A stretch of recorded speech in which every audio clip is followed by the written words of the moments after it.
Well, since 2021, the only thing that's really worked is La seule chose qui a vraiment fonctionné, c'est lorsque la probabilité d'un atterrissage brutal diminue de façon spectaculaire.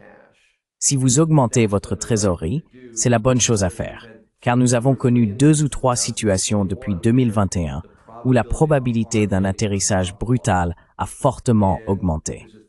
Et il y a une théorie selon laquelle, s'ils ne baissent pas les taux d'intérêt, alors cela va, en ce moment, les intérêts coûtent 1000 milliards de dollars par an.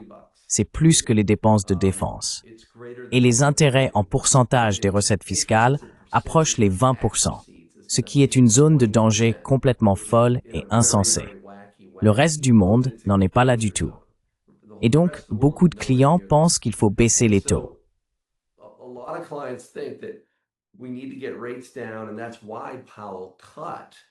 Et c'est pour cela que Powell a baissé les taux de 100 points de base.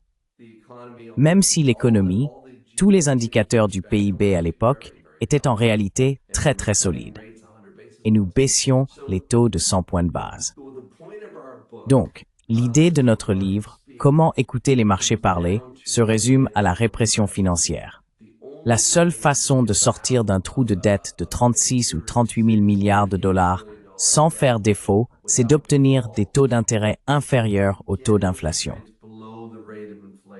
Faites passer les taux d'intérêt sous le taux d'inflation, et alors vous pouvez vous en sortir par l'inflation. Le problème, c'est que si vous entrez en récession et que les recettes fiscales baissent, alors vous êtes vraiment en difficulté, car à ce moment-là, les intérêts en pourcentage des recettes fiscales commencent à vraiment submerger le gouvernement.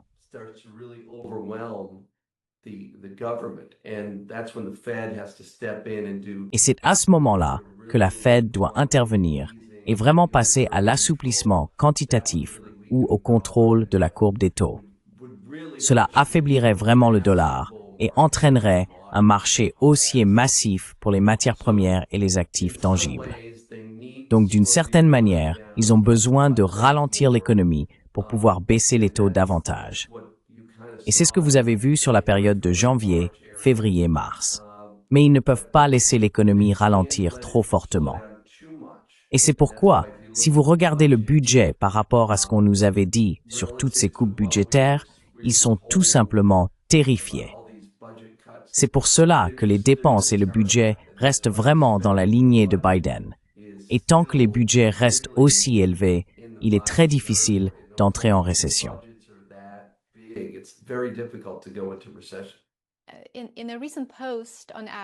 Dans une récente publication sur X, vous avez mentionné la déclaration désormais célèbre du président de la Fed, Jerome Powell, qu'il avait faite il y a environ un an.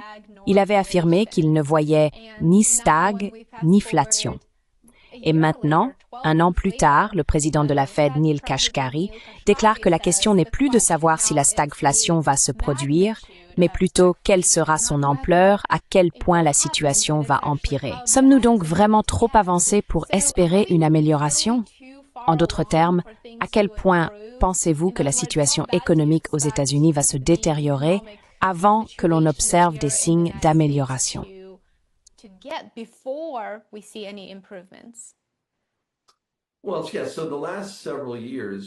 Eh bien, oui, ces dernières années, nous avons assisté à une détérioration, avec l'entrée dans un régime de rendement obligataire plus élevé, d'inflation plus forte, et à chaque fois que l'économie s'est affaiblie, comme lors de la crise des banques régionales en 2023, la Fed a mis en place un dispositif incroyable pour soutenir le marché obligataire. Ils ont élargi leur bilan, ils ont simplement baissé les taux de 100 points de base. Donc, ils ont fait toutes ces choses que nous appelons accommodantes, très favorables, pour nous éviter la récession. Et c'est comme s'ils refusaient de prendre le remède. La seule façon de vraiment, véritablement tuer l'inflation, nous insistons là-dessus dans le livre. J'en ai discuté avec Andrés Esteves au Brésil. Il est le PDG de BTG Pactual, un milliardaire, probablement l'un des plus grands investisseurs de toute l'Amérique latine. Un homme brillant.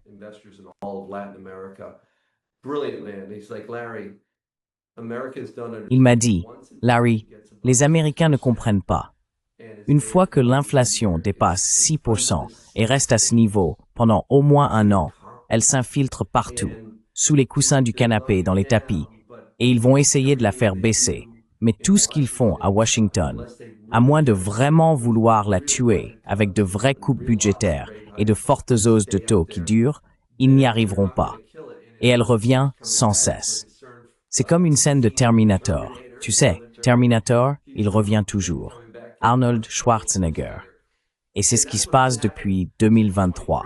À chaque fois qu'ils la font baisser un peu, elle remonte. Oui, donc la probabilité qu'on entre dans un régime de stagflation comme entre 1968 et 1980, taux d'intérêt plus élevé, rendement obligataire plus haut, inflation persistante et en même temps une certaine mollesse de l'économie, c'est ça la vraie stagflation.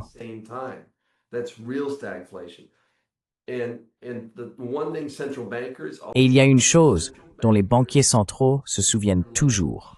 Les banquiers centraux sont comme le pilote d'un avion quand ils perdent un moteur. Tout ce qu'ils vont dire, c'est « Mesdames et messieurs, restez assis, tout va bien ». Vous savez, ils ne veulent pas provoquer de panique. Et les banquiers centraux ne vous diront jamais la vérité. En 2007-2008, Bernanke disait que le subprime était contenu. Et 9 mois plus tard, nous étions en pleine crise du subprime.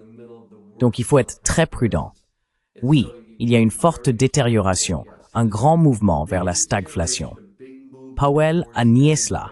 Et maintenant, comme vous venez de le dire, des gouverneurs de la Fed l'admettent. C'est pourquoi les investisseurs qui nous regardent en ce moment ont besoin d'une construction de portefeuille totalement différente de celle de la décennie précédente.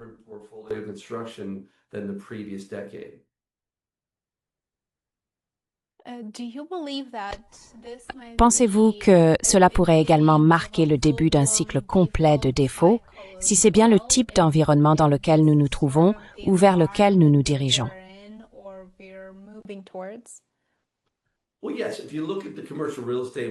Eh bien, oui.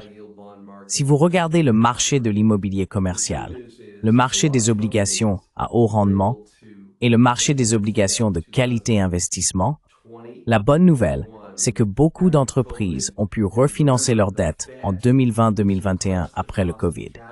Et souvenez-vous, la Fed a supprimé le coût du capital. Et ils ont fait quelque chose d'incroyable. Plus vous supprimez le coût du capital et empêchez le cycle économique de fonctionner, plus le mal qui se cache sous la surface grandit. Ils ont créé toutes ces distorsions en maintenant les taux d'intérêt très bas. Cela a permis à de nombreuses entreprises de se financer à, disons, 1,5, 1,75, 2,25%.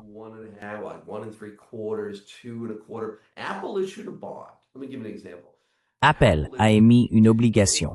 Laissez-moi vous donner un exemple. Apple a émis une obligation à coupon de 2,55% qui arrive à échéance en 2060. Donc elle paye 2,55% et arrive à échéance en 2060. Devinez quoi? Ils ont émis l'obligation à la valeur nominale, à 100. Devinez où se trouve l'obligation maintenant. Je vous donne un indice, elle est dans les 50. Donc c'est une obligation garantie par Apple. Elle a été émise à 100. Mais maintenant, avec la Fed qui maintient les taux bas, l'obligation se négocie dans les 50. Imaginez donc que toutes les banques détiennent ces obligations qui ont été émises avec des coupons très faibles et que ces obligations se négocient dans les 50, comme 55 centimes pour un dollar, 53 centimes. C'est une réduction incroyable, non? Oui, incroyable. Et donc maintenant, nous avons ces obligations. Beaucoup de ces obligations vont commencer à arriver à échéance. Maintenant, cette obligation, celle de 2060, n'arrivera pas à échéance tout de suite. Mais sur le marché du haut rendement, sur le marché de l'investissement de qualité, et surtout dans l'immobilier commercial, tout ça, tous ces prêts émis en 2020-2021, commencent à arriver à échéance. Et c'est ce qui va provoquer ce cycle de défaut assez brutal. Parce qu'imaginez que vous êtes une entreprise et que depuis 3 ou 4 ans, Powell vous dit qu'on va faire baisser les taux.